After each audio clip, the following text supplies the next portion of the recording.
The war has reached space.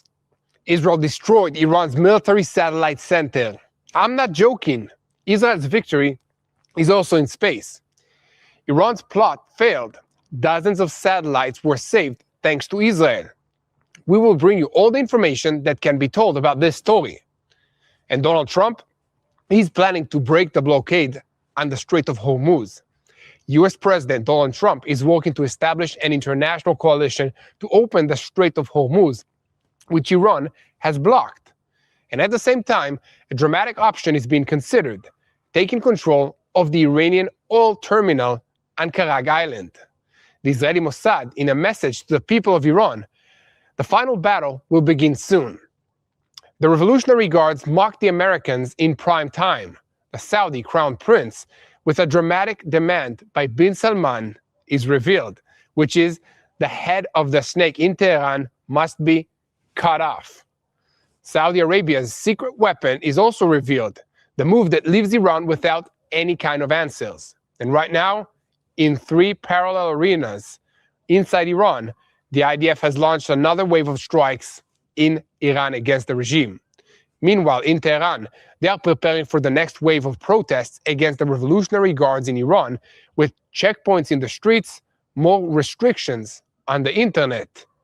And the security forces led by the Revolutionary Guards are expanding the deployment of checkpoints and policing in the major cities.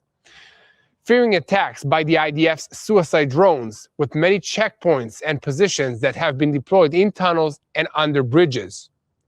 The authorities have also expanded the internet restrictions, except for senior officials who are the voice of the Iranians, according to them. Abbas Araghchi, in a militant message, Iran is ready to expand the confrontation beyond the current arena.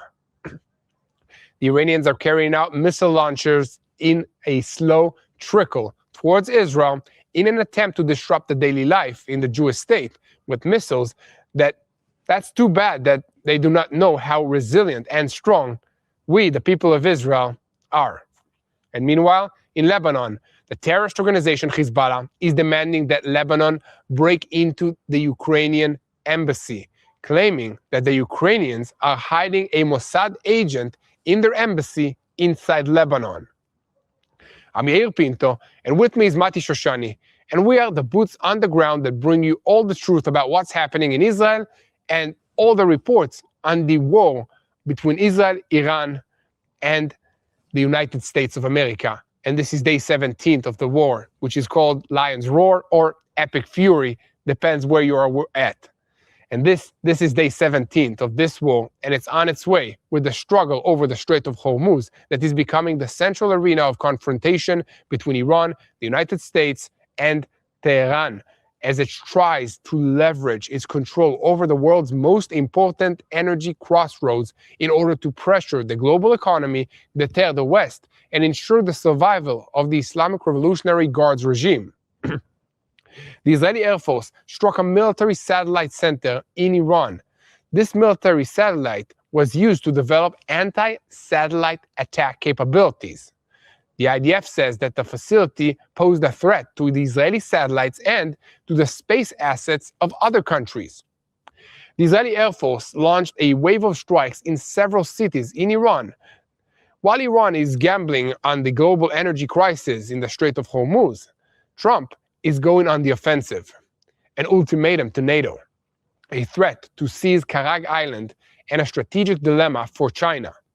In the heart of Iran's strategic about the collapse.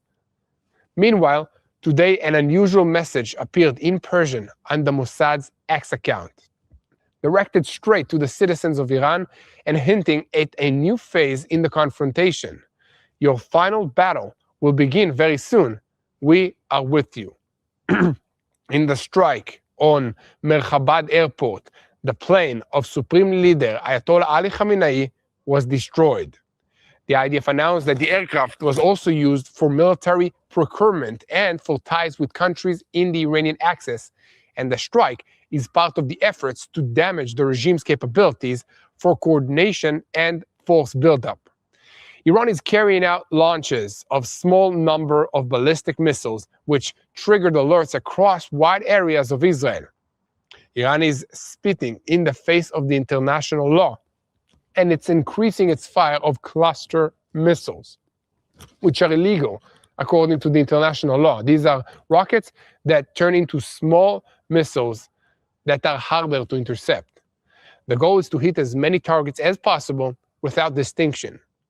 These missiles do not cause the same centralized damage as regular missiles, but they strike across a radius of up to 10 kilometers by dispersing large numbers of bomb belts carrying 2.5 to 5 kilograms of explosives from the altitude.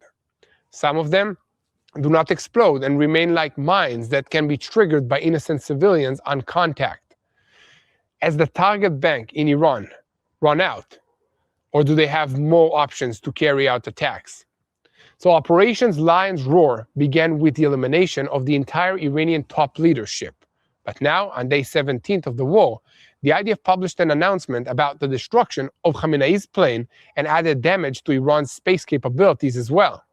So, what has already been eliminated and what new targets have been created on the move?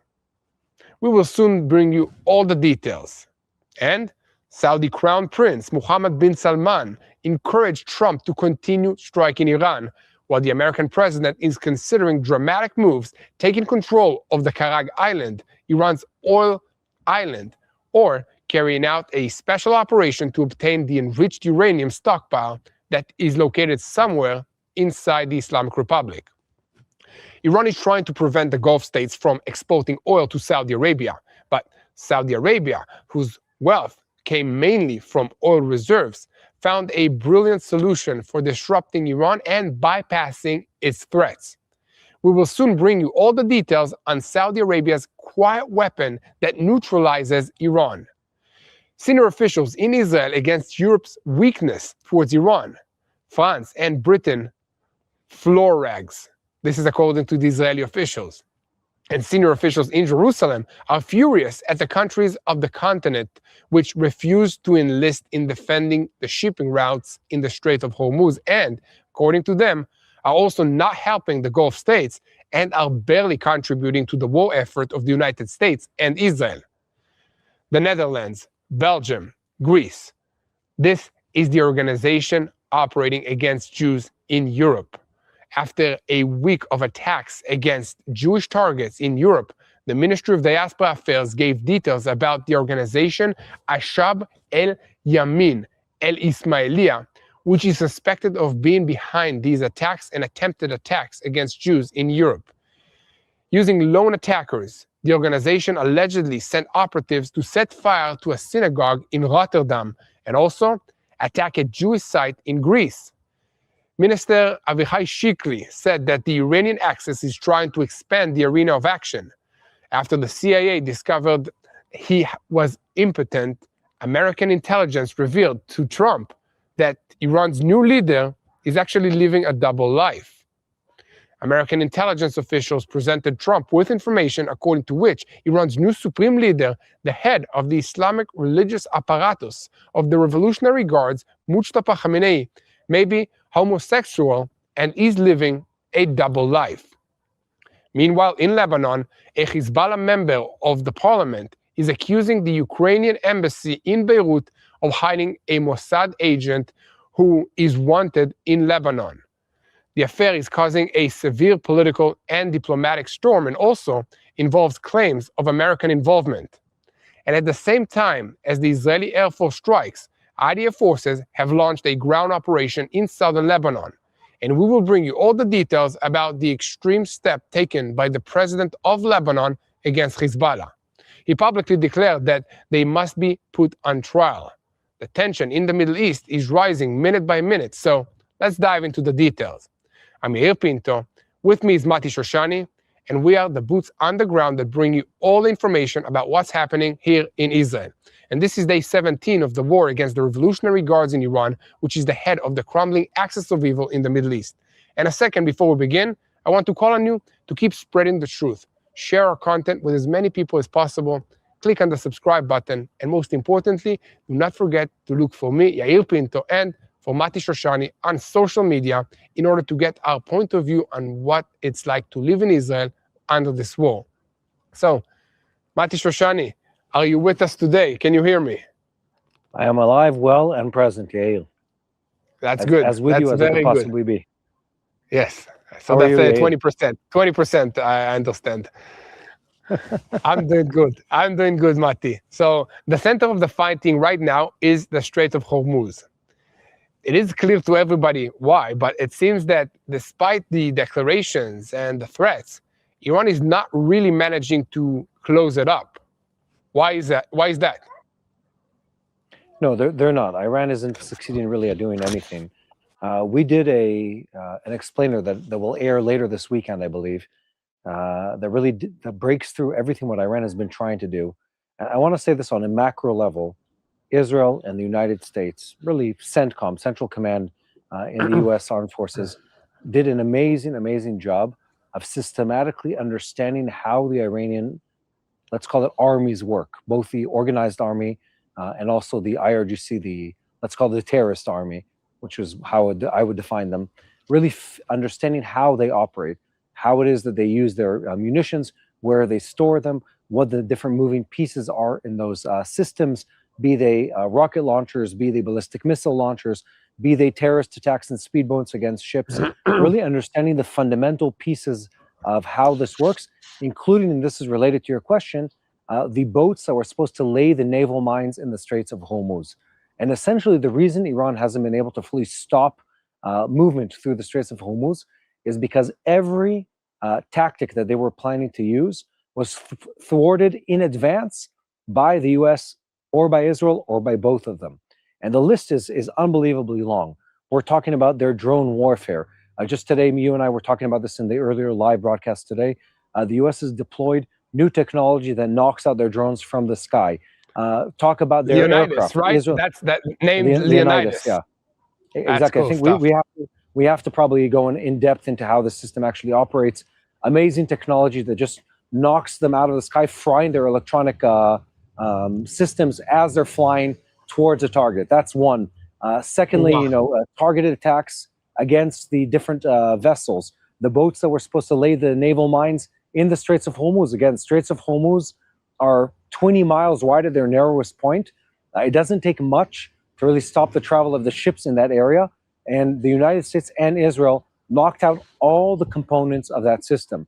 The boats, the camouflage boats that are camouflaged as fishing vessels, the warehouses that store the mines, the intelligence and communication facilities that were able to give those commands, the individuals who were supposed to send out the commands, all of them have been eliminated. So really, this isn't a one-off system. This is a systematic approach to eliminating all the moving pieces in the Iranian war machine, both the terrorism IRGC machine and the organized army machine. That's one. Two, the presence of the United States and Israel in, let's call it in the sea and in the air around that area is immense. I mean, we're talking about a concentration of war machines, of ships, of aircraft, of drones, of intelligence, of electronic warfare that is at a magnitude that is, at a global scale. I don't think Iran expected so much to show up at their shores. They were ill prepared for this attack to begin with. And I mean, they just don't have the firepower. They don't have the ability. And at this point, they also don't have the command and control to really carry out their attack. Just to explain the moving pieces in layman's terms, what was Iran planning to do? They were planning to do several things. One, deny access to the region. How are they going to do that? They were planning to scare ships away from traveling through the Straits of Hormuz, which has worked to a certain degree. They did that by launching missiles, surface-to-sea missiles, and attack drones at several oil carriers in the area, giving them sort of an element of fear and intimidation that they wouldn't try traveling through. They were planning to lay naval mines. That plan was denied early on by the US and Israel attacking some of their facilities that prevented them from doing that. They were planning to carry out multiple drone and ballistic missile attacks against the Gulf states that would be the ones sending off the ships full of oil through the Straits of Hormuz. And Yael, that has been partially successful. It's important to say this openly. They've partially been successful in doing exactly that. It doesn't mean that they denied or destroyed the facilities. What it means is that they were able to put enough fear, enough terror in the hearts of the leaders of those different countries, so they wouldn't send out those ships. But again, when you really look at the facts on the ground, Iran isn't putting up much of a fight. What they're doing is they're hiding from their bunkers, they're hiding from their barricaded facilities, they're hiding underground. Again, we've talked about this. Where is their supreme leader, Mustafa Khamenei? Nowhere to be seen, nowhere to be heard of, no video footage to be released of him. They're in hiding, they're underground, they're playing a defensive game. All the while, they're trying to just, every once in a while, as they're hiding behind the barricade, bang, bang, fire a couple shots, just to say, hey, we're still here, we're still in the fight. And what is happening on the other side is the United States and Israel came to this battle prepared with a very clear plan, one item after the other. Earlier today, sort of their space command center that was supposed to be used to eliminate other space aircraft, all their aircrafts on the ground, all their communication, all their radar systems, the ships, the submarines, the drone centers, the manufacturing facilities, one after the other, all the pieces of their war machine have been disassembled by the United States and Israel. And what they're doing now is fighting for survival, hoping that they can sort of outweight Israel, hoping that they can outweight the United States, hoping that a day comes when the price of oil is high enough, or President Trump gets bored and moves on to the next thing, or the United States has internal political pressure, or something else happens that lets them fight another day. That's what they're trying to do right now. And I want to say this, Yael, they have been semi-successful in stopping trade from going through the Straits of Hormuz. Oil prices in the world have gone up. Countries aren't shipping oil. They're not doing that not because necessarily the ships will be sunk if they travel through the strait. They're doing it because they're afraid of the possibility of it. So insurance prices have gone up. The companies that are behind these oil tankers and oil companies, they don't want to carry them out. And even the Gulf states don't want an image. Even if a ship doesn't sink, they don't want an image of a drone attacking and setting fire possibly to a tanker or any kind of other damage, because simply the perception of that publicly is bad for the brand of the Gulf states. It's bad for the brand of the different companies, and it's bad for the stock markets. So people are playing this very, very cautious game right now. One last thought on this topic, Yael, is that the United States, President Trump said this 2 days ago. He said, we might be at the point where we're going to be sending escorts to carry these ships, the oil tankers, through the Straits of Hormuz to guarantee their safe passage. That is something that's on the table, something that's been discussed, something that, to my knowledge, hasn't happened in a very, very long time in global warfare history. Yeah, Mati, I want to touch base on one very interesting point that we have been reporting on today, is that this war has been conducted on multiple areas. So there is the actual kinetic battle, there is the technological battle, there is the interception battle, there is the economic battle, but there is also the psychological warfare battle.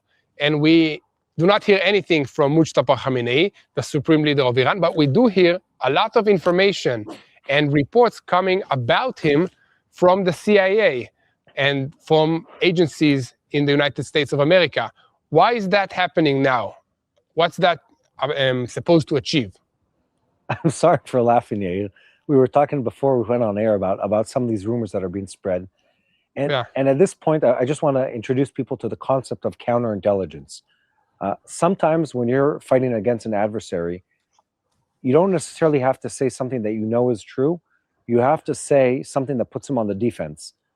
So the United States, Pete Hegseth, the Secretary of War, he said about him, well, he might be eliminated. He might be maimed. He might be in a coma. He might be disfigured. Now, we don't know exactly what happened. Maybe he does. I don't know exactly what happened to him. But just saying that publicly puts the supreme leader of Iran on the defense. Now he has to prove, in Hebrew we say, prove you don't have a sister. It's a joke sort of, where someone blames you of something. You now have to prove that it isn't true, even if there's no way to prove that it isn't true. So Mustafa Khamenei, wherever he's hiding, in whatever state he is, now people have blamed him. They've said or claimed that he's injured, claimed that he's disfigured, claimed that he's lost a leg, or various claims, made claims about his personal life, even about his sexual orientation. And a lot of this is psychological warfare to force him to come out of hiding and to state what he is doing, what he isn't doing, what his state actually is in this situation. The same happened in the opposite direction. I was just thinking about this earlier today. I posted on Instagram on this topic, where a claim was made that Prime Minister Netanyahu the Israeli prime minister, was eliminated. And the proof, quote unquote, that was presented of that was an image where his hand seems, just like it's a bit of an odd angle, where it's in an angle and it looks like he could possibly have 6 fingers. Now, I've met him in person several times. From what I've seen, he only has 10 fingers, 5 on each hand, and he is alive. We've seen the video footage of it. But again, in the age of AI, etc., a lot of this is done to sort of try and manipulate the conversation. Look, the Iranians did this early on in the war, where they were releasing AI-generated images where it looked like Tel Aviv was on fire, and none of it was true. It didn't actually happen. So we don't know what the state of the supreme leader is. What we do know is that the U.S. has been very wise, and I'd say even humorous, in the way they've been using counterintelligence to spread rumors about the enemy, so the enemy has to respond to them. They've said, on a government level, we've eliminated the entire army of Iran. And then Iran comes out and says, that's not true. There's like 2 vessels left. And now they're playing defense when it comes to PR. They've claimed, we've eliminated the supreme leader of Iran. Now suddenly he has to come out of hiding and say, no, I'm here. I'm not dead. But his people are asking themselves all the time, wait a minute, is he actually gone? Do we no longer have a leader of the country? If we don't have a leader, who's leading the country? And they're trying to get into the head of the officers. Maybe there's an IRGC officer out there who says, well, who's giving the orders? If we haven't heard from the supreme leader, and 40 of the leadership of the IRGC and the Ayatollah regime were eliminated in minute number 2 of this war, who's actually giving us the orders? Maybe it's some other rogue general. Maybe no one's giving the orders. Maybe they're just, automated orders that are coming out. And that sort of creates a lot of confusion in the enemy's side. And I wouldn't say that's a bad thing, in my opinion, Yael. Yeah. I think that's a very, very legitimate tactic that it's working, because Iran appointed a new supreme leader. Nobody has seen him. And all the reports that are circulated are that he's unfit to rule, that he cannot have children, that he's already injured severely. And maybe that's a way to lure him out of the bunker or wherever he's hiding in order to take him out completely. Or when he comes out, he needs to deal with, rebuilding his public image in front of his own people, other than conducting this war. So it's a win-win either way. Exactly, and it delegitimizes him. We've done it on several levels. Prime Minister Netanyahu, President Trump have said, this person will not lead Iran. Then, like 20 minutes ago, a headline in one of the main news outlets in Israel was, the father of Mujtaba, so Ali Khamenei, didn't want him as his successor, and he said publicly, he said to the other Ayatollahs that he doesn't want his son to be his successor. Now, again, all of this, I'm not sure if it's true or not, but the point that we're having this conversation, it delegitimizes his leadership, which isn't legitimate. He wasn't elected by the Iranian people, and he's not fit to govern, but it forces that conversation into the equation. Now they have to defend themselves and say, no, we do have a legitimate leader. Let's prove that he's legitimate. It puts them on the defense, which is where they should be, because they're an illegitimate government leading a people that have been hijacked by the Islamic Republic. So, win-win as far as I'm concerned. Yeah, exactly. And let's talk about this very, very interesting story. What did Israel do in order to destroy the anti-satellite technology that the Ayatollah regime had? The headlines on that are a bit confusing, and I have to say I myself am a little confused. Tomer, our director, was saying before we went on air that we removed the satellites. That's not exactly what I've seen in the news. Correct me if I'm wrong. What I've seen in the outlets that have released this and in the Telegram groups that we're in is that we've attacked several facilities that are connected to the control center in Iran and the development, so the R&D center in Iran that was responsible for also space warfare. And I know this sounds outlandish and almost humorous to people. Space control, space command, etc. Every country nowadays, including Iran, by the way, have assets in space. Many of these countries also have satellites whose role is to destroy other satellites. Warfare is not limited only to inside the atmosphere nowadays. I know this for a fact, that Russia, that China, that the United States, they have attacked satellites in space. It's not that they attack terrestrial targets from space, it's they eliminate other satellites. So communication satellites, espionage satellites, etc. They eliminate them in the time of a war. What exactly did we attack? I think the dust is still settling on that. by the way, both literally and figuratively speaking. We attacked for sure several of the command and development centers that are related to an Iranian program to fight Israeli and American assets in space. Did that remove the satellites that they have? I'm not yet sure. We do know that it destroyed the centers, so as in the facilities and the communication in those centers, probably sort of blinding their electronic eyes and electronic command centers from being able to carry out orders. This would be in line with what we've done previously, eliminating communication, eliminating the radar systems, eliminating the grid that supports the electricity and the communication to those different centers. So it's systematic chipping away at the ability of the Iranian regime to fight an organized war, which is exactly where we want them. We want them falling apart. We want them crumbling. We want the people to take over the regime in Iran. That's where they should be. Yeah, exactly. So, Mati, do you think that there will be a police force defending the Strait of Hormuz against the Iranian disruptions, or it's just going to be Israel and the United States defending all the interests of the free world? No, I think there's going to be some kind of coalition. We've seen something similar to this in the past with the problem with piracy related to off the coast of Somalia in past years. We've seen it also in the past related to Houthi terrorism. There are several countries in the world, specifically the British and possibly the French, that will have no choice but to be part of a coalition. And it's a game of being part of the game. If I'm the United States and Israel, and I say we're going to be defending the ships as they travel through the Straits of Hormuz, there's sort of an underlying message to other countries: hey, if you want your ships to also be protected, chip in. This isn't just me protecting the world. I'm not the policeman for the entire world, although at the moment Israel and the United States, in the opposite order, are the policemen of the world. But if the British want their ships to travel safely, you have big companies that carry a British flag or have a British name in oil companies, BP for instance. They're going to have to send ships. They're going to have to send intelligence assets and aerial assets to defend them. So it's not just going to be an American or Israeli effort. It's going to be a coalition effort, as it should be. And I also want to talk about the timeline here. Anyone who's expecting this to disappear overnight, that's not going to happen. Even if there's only 10 speedboats left, even if there's only a dozen surface to sea missiles left in Iran with people to operate them, it doesn't take much to disrupt travel in the sea. All it takes is a couple rogue terrorists coming out of Iran or out of Houthi-controlled Yemen and just striking against an oil carrier to create a substantial response in both stock markets and the price of oil, and the insurers who need to insure the ships traveling through this area. So there will have to be some kind of military presence. There'll have to be some kind of military escort to work with them, and there'll have to be ongoing attacks against every Iranian military facility and infrastructure to the point where they can no longer fight. Will it be 100%? Not anytime soon, which means we're fighting another war of defense and attrition until we eliminate the Iranian threat altogether. Well, exactly. Looks like we have multiple days or weeks of intense fighting ahead of us.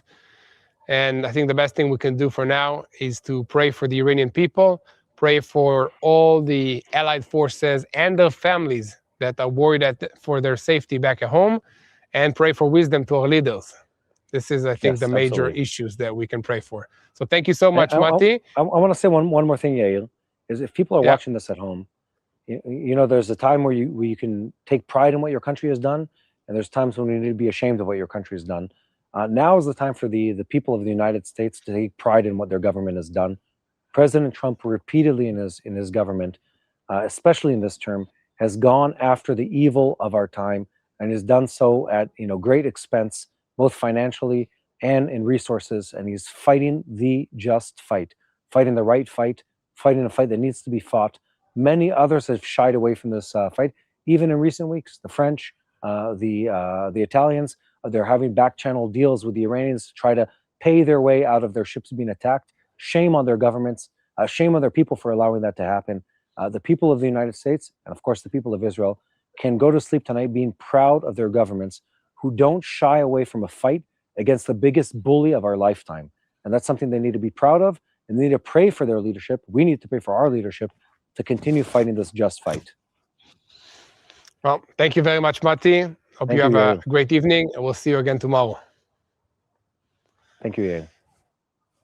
And thank you to all of you that are joining us every single day in sharing the truth, in praying, in understanding what's happening here in this region. And if this is the first time you are watching our program, Boots on the Ground, we are TBN Israel. We have a YouTube channel. You can look for it. You can hit the subscribe button, hit this little bell so you receive the notification. We are reporting multiple times a day since this war broke out to let you know what's happening in this region, in Israel, in the whole situation. And if you want to look at this war through our eyes, just look for Yair Pinto and Mati Shoshani on our social media accounts, and you'll see how it is to be in Israel during this war. And as I said, Israel is under attack right now, nonstop. Sirens are sounding. We have the rumbling of airplanes in the skies, ongoing 24/7. Missiles are falling. And families, they're running to the bomb shelters in the middle of the night, including my family and my children. The world is watching the war unfold in the sky, but on the ground, another battle is happening quietly. A battle for food, for dignity, for survival. Because war doesn't only happen on the front lines. It reaches the kitchen tables. IDF reservists, meaning soldiers that became soldiers because there is a need to defend this country. They are civilians. They have lives, jobs, families. They have been called away from their families, from their jobs for months. Think about the small businesses that have collapsed because of this. Elderly people that are afraid to leave their homes during the missile attack. For many Israelis, the fridge is simply empty. And at Meir Panim, we see it every single day. Holocaust survivors sitting alone in dark apartments, families of IDF soldiers trying to survive while a parent is fighting on the front lines. While the world watches the missiles, we are watching the people. So every day, Meir Panim provides hot meals, food packages, and care for those who need it most. But they cannot do this alone. They need your help. Stand with the people who are suffering quietly. You can donate now at bless-israel.org. That's bless-israel.org. Help feed the hidden victims of this war.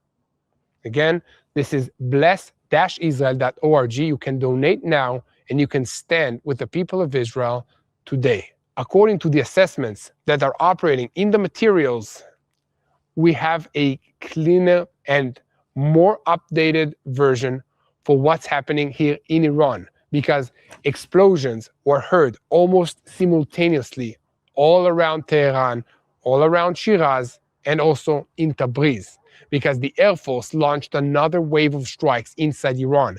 And during those very same hours, alerts were once again activated in Israel following isolated missile launches, some of them carrying cluster warheads. And in several locations across Israel, secondary impacts and shrapnel were identified, and in a number of scenes, light injuries were reported. The central question on day 17 of Operation Lion's Roar, or by its American name, Epic Fury, is not only what Israel struck last night, but whether Iran is already losing the ability to conduct an organized campaign and is moving more and more towards scattered fire, economic pressure through the Strait of Hormuz, and the opening of additional fronts all around Israel. This day began first and foremost on the military axis, because that is still the heart of this war. Since the morning hours, Iran continued the pattern that has already been repeated itself in recent days. Not large, continuous barrages, but isolated or more limited launches that are designed to disrupt the daily life in Israel, stretch the defensive systems, and keep civilians under constant threat.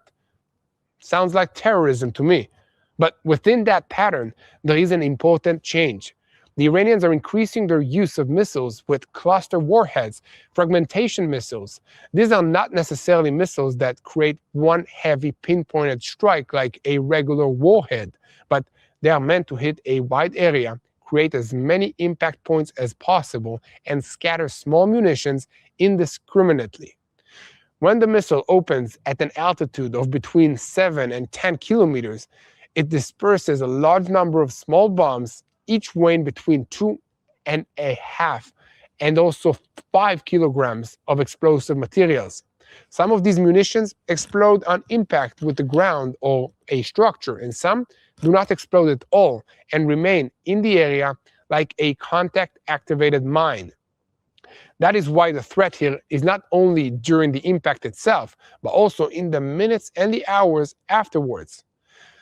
The moment a missile like this disperses over an urban area, it is not trying to destroy just one target. It is trying to contaminate an entire space.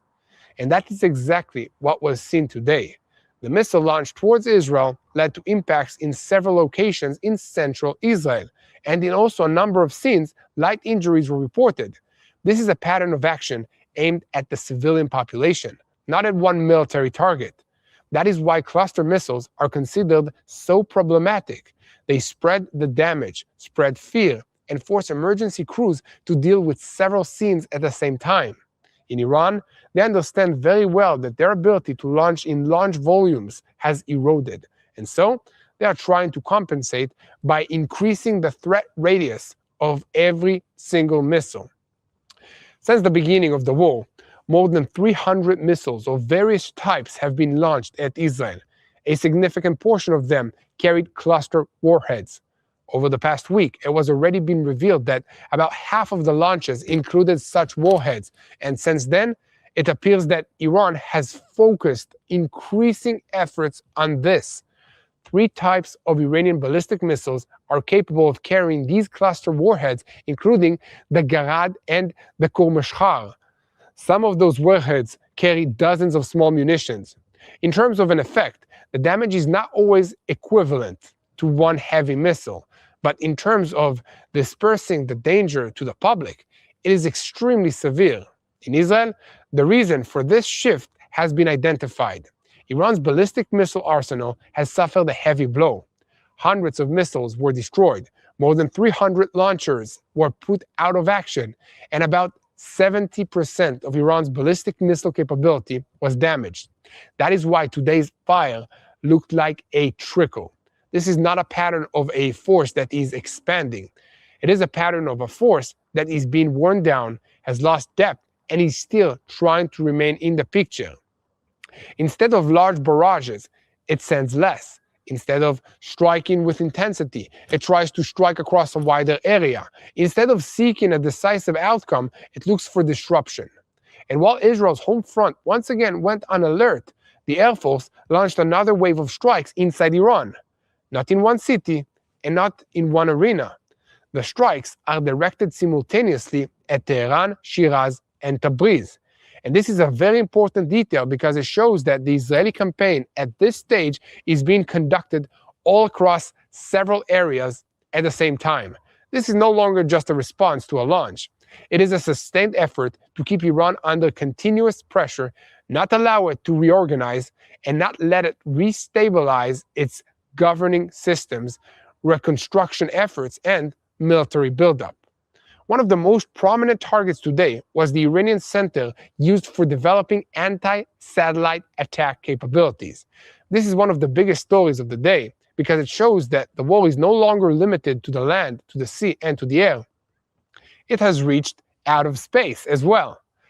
This center, which was struck in the heart of Tehran, was used to develop military space programs, including the advancement of the satellite Khamenei, which was launched in September 2024 by the Revolutionary Guards. The IDF says that this facility posed a threat to the Israeli satellites and to space assets belonging to additional countries. This is not just a symbolic target. It is the target that says something deeper about the Iranian force buildup. The Iranian regime did not invest only in missiles, drones, and regional proxies. It also invested in developing warfare capabilities in the space domain. From Iran's perspective, space is not an exclusive club of advanced nations. It is a military arena. Whoever knows how to build a satellite, launch it, operate it, and work around the space systems that holds on intelligence, surveillance, and cognitive capability of enormous value. That is why this strike is far more than just damage to yet another building in Tehran. It is a blow to a future capability. And here too, this target does not stand alone. Last week, another center for research in the space field in Tehran was struck, and before that, the Revolutionary Guard's space and satellite headquarters were attacked as well. In addition, the control and the operation building of the Khamenei satellite was also hit, a satellite launched in August 2022 and used by the Revolutionary Guards to advance the surveillance and the activity against Israel and against countries of this region. Together with that, dozens of additional infrastructures were also attacked, including about 50 ammunition storage bunkers, a besieged base, internal security force headquarters, and a complex belonging to the Revolutionary Guard's ground forces. In other words, Israel is not striking only what is firing at us now. It is also attacking what was supposed to allow Iran to produce the next generation of a threat. An official from Unit 9900 in the military intelligence defined it this way: the effort is to preserve the IDF's freedom of action in the space domain in order to continue operating observation satellite and provide critical intelligence for war, warning, and target identification in all the combat arenas. This is no longer only a war over the launchers. It is a war over sight, control, and over the ability to know what is happening at every moment. Alongside the strike in the space domain, there was another strike that clearly marks Israel's transition to deeper systematic pressure. At Merchabad Airport, Ali Khamenei's airplane was destroyed. The IDF says that this plane was used not only for flights by the regime's leadership, but also for military procurement and ties with countries in the Iranian axis. So from Israel's perspective, this is not only a strike on a symbolic regime asset. This was a tool used to connect Tehran to its support networks, partners, and also proxies. The destruction of that plane joins an earlier operation at the same airport in which 16 aircrafts belonging to the Quds Forces unit were destroyed. Those aircrafts were used over the years to transfer weapons and money to Iran's proxies in this region, chiefly Hezbollah, the terrorist organization in Lebanon. In addition, Iranian fighter jets that threatened the Air Force aircrafts were also struck there. So Merchabad is not just an airport. It is a center of movement, coordination, and smuggling. And the moment it is struck again, and this time the plane used by the regime's leadership is also taken out of the picture, the message is clear. Israel is not satisfied with damaging the firepower. It is also striking the mechanisms of coordination, force buildup, and recovery. This is exactly where the big question of the day arises. Has the target bank in Iran run out? And the answer is the opposite. Not only has it not run out, it is changing. The war began with the elimination of senior figures, strikes on critical systems, and the breaking of central pillars of power. Now, on day 17, new targets are emerging from the movement itself. Every airport that turns out to be a logistical hub, every space facility revealed as parts of the force buildup, every urban besieged position that is exposed, every regime coordination axis with the countries of the axis creates a new target. In other words, the more the regime is pushed back, the more layers it exposes. And before we continue, there is a short point here that is important to pause on. Just a second before we begin, I want to call on you to help us spread the truth, because this war is being fought on multiple arenas, and we need your help to share this information with as many people as possible so that they will know how to pray for this situation. You can subscribe to TBN Israel on YouTube, and you can also look for myself, Yair Pinto, and Mati Shoshani on our social media platforms to get the perspective and the behind-the-scenes look of what it is to be in a war with Iran from Israel. And now, let's continue with what is happening right now, because beyond the military axis, today there is also an open battle of consciousness inside Iran. The Mossad published a direct message in Persian to the people of Iran, saying, "Your final battle will begin soon. We are with you in the skies, on the ground, and in our hearts." This is not a routine message. This is a direct appeal to the Iranian citizens, and it comes after an earlier message in which Iranian citizens were called on to stay away from besieged personnel who were defined as potential targets. A short time after that warning, drone strikes began on besieged positions all across Iran. Now, the regime's response can be seen very clearly. In the streets of Tehran and in other cities, new checkpoints have been deployed. Security forces expanded policing, stopped vehicles, and set up positions around mosques, main roads, and central intersections. One of the most striking details is that the checkpoints and the positions have also begun moving into tunnels and underneath bridges. This is not accidental. The besieged and the Revolutionary Guards understand that the threat from the air has become real, and so they are looking for shelter within the civilian and the urban environment. And alongside the increase in the policing, the regime has also expanded the internet shutdowns. This is not just censorship, it is a tool of control. When there is no connection, it is harder for citizens to share footage, harder to organize a protest, and harder to create movement. According to the reports, citizens in Iran are trying to bypass the blocks using Starlink equipment, sharing connections, and even selling data volume at high prices. But alongside the restrictions on the public, certain senior officials and aligned journalists continue to enjoy free access to the internet through special SIM cards, once again illustrating the gap between the rulers and the citizens of Iran. And at the exact same time, the spokesman of the Revolutionary Guards goes on television and broadcasts a message of stability. Ali Muhammad Nayani mocked the Americans and said that all of Washington's forecasts had collapsed. According to him, the Americans had counted on chaos on the day after Khamenei's death, on political collapse, and on internal disintegration. Instead, he claimed Iran showed governmental continuity and a young leader with the same ideology. When this message is broadcasted in prime time, its purpose is to be understood by the Iranian people first and then by the rest of the world. The regime is trying to project that the system is standing, that the transfer to the next stage succeeded, and that the West's fear was based on an illusion. But on the ground, the regime's own fear can also be seen. If everything is stable, they do not shut down the internet. If everything is calm, they do not move positions under bridges. If everything is under control, they do not send mass threats and messages to the civilians. In practice, Iran is preparing for the possibility of a wave of protests, even if at the moment it is still not erupted with the intensity that many in Israel and the West imagined. And in the streets, mostly rallies in support of the regime were seen, but the system is operating as if something deep could still break. Foreign Minister Abbas Araghchi added his own combination of a message today. He said that Iran is prepared to continue the confrontation beyond the current arena, and that the war must end in a way that ensures its enemies will not dare attack it again.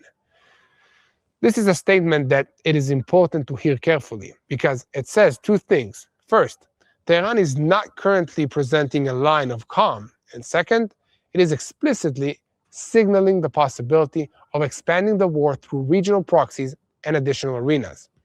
In other words, even as its power erodes, it is trying to preserve deterrence through the threat of expansion. And from here, we enter the Hormuz axis, which is one of the most important axes of this day.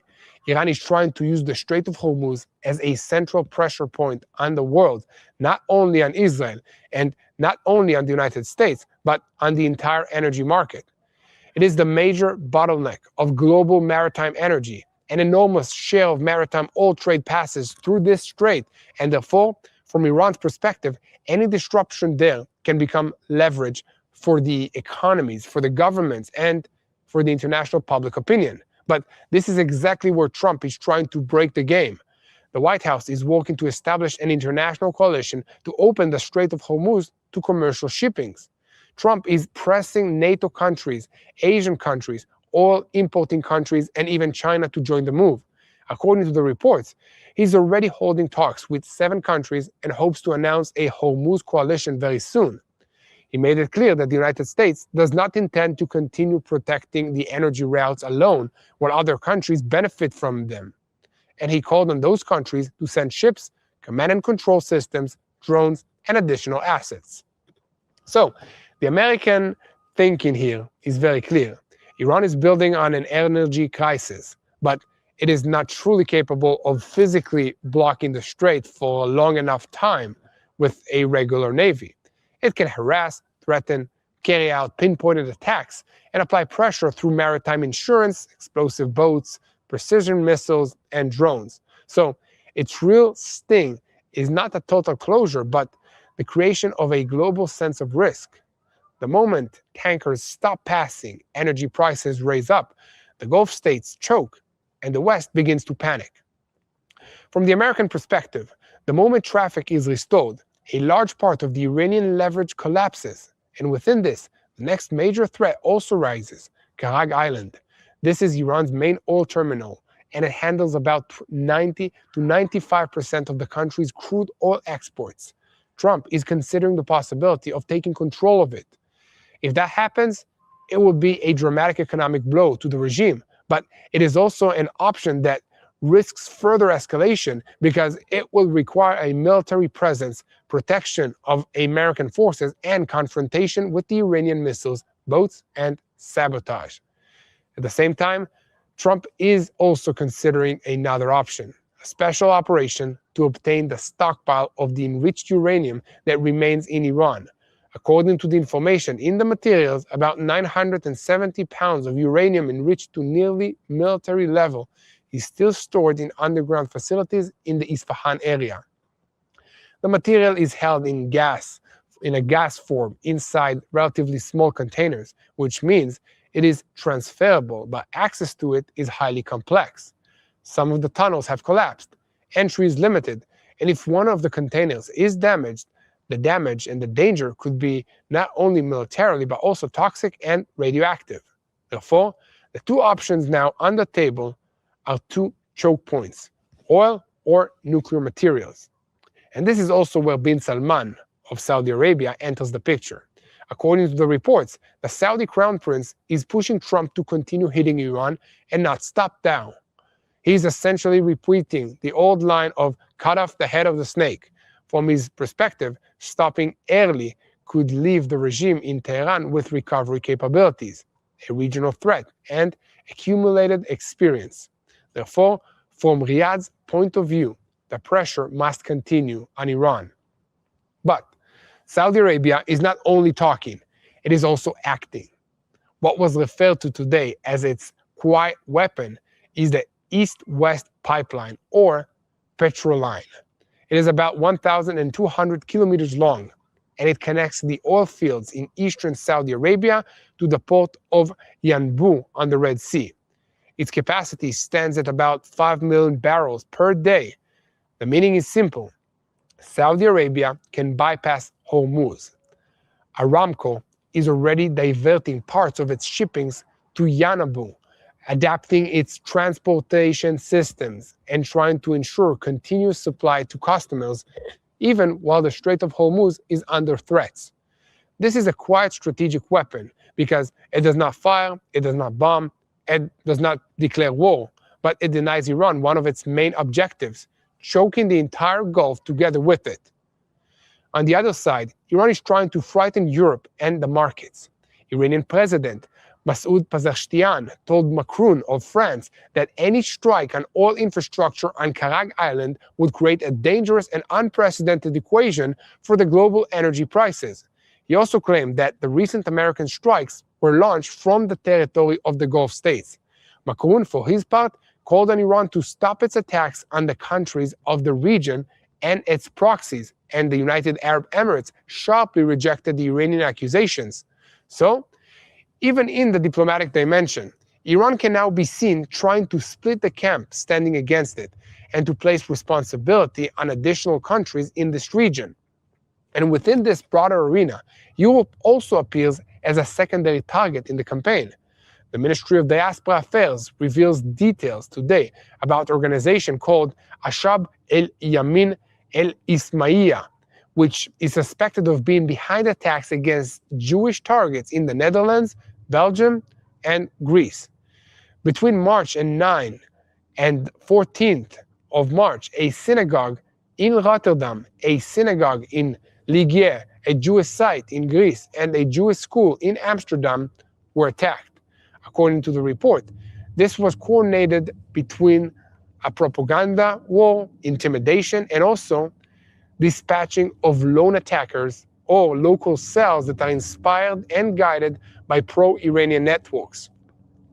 In other words, even while the Iranian regime is being worn down in central arenas, it is still trying to prove that it is capable of exporting terror beyond the Middle East.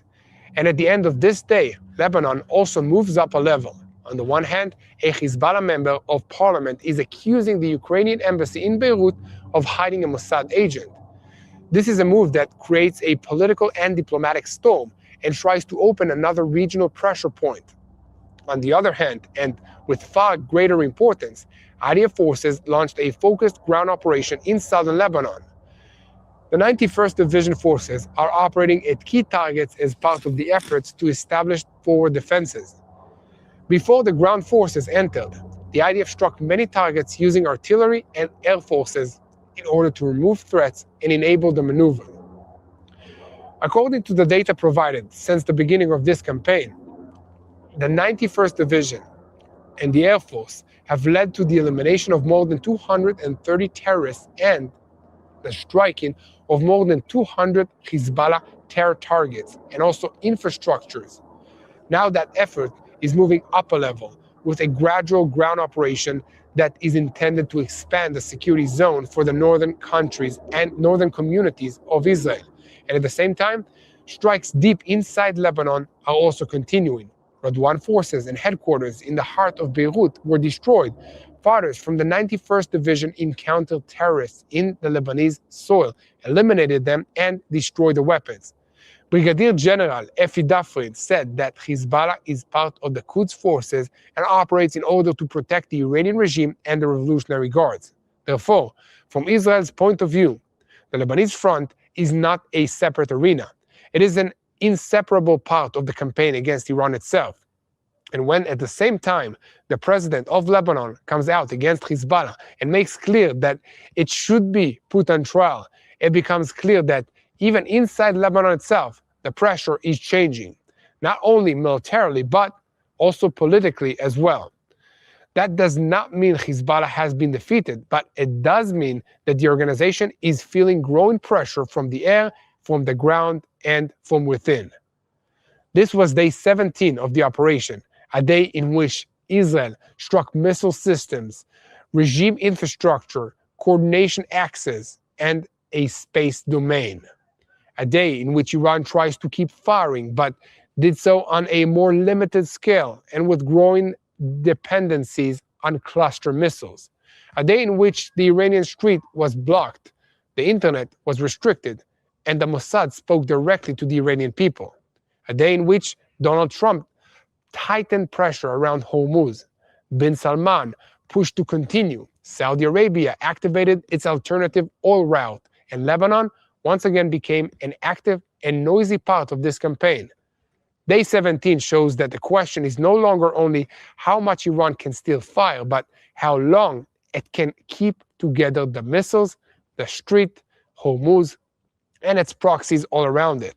And if all of those axes begin to break at the same time, will the regime in Tehran really be able to continue applying stable and appearing stable to its own people on day 18 as well? And from here, we move to the most important part of this report, which is to remember that this is a spiritual warfare. And how do we fight a spiritual battle? We pray. So let's unite in prayer for our leaders to make the right decisions. Let's pray for all the military personnel and their families that are risking everything for all of us. Let's pray for the people of Iran to have freedom of this terrible regime. Let's pray for the peace of Jerusalem.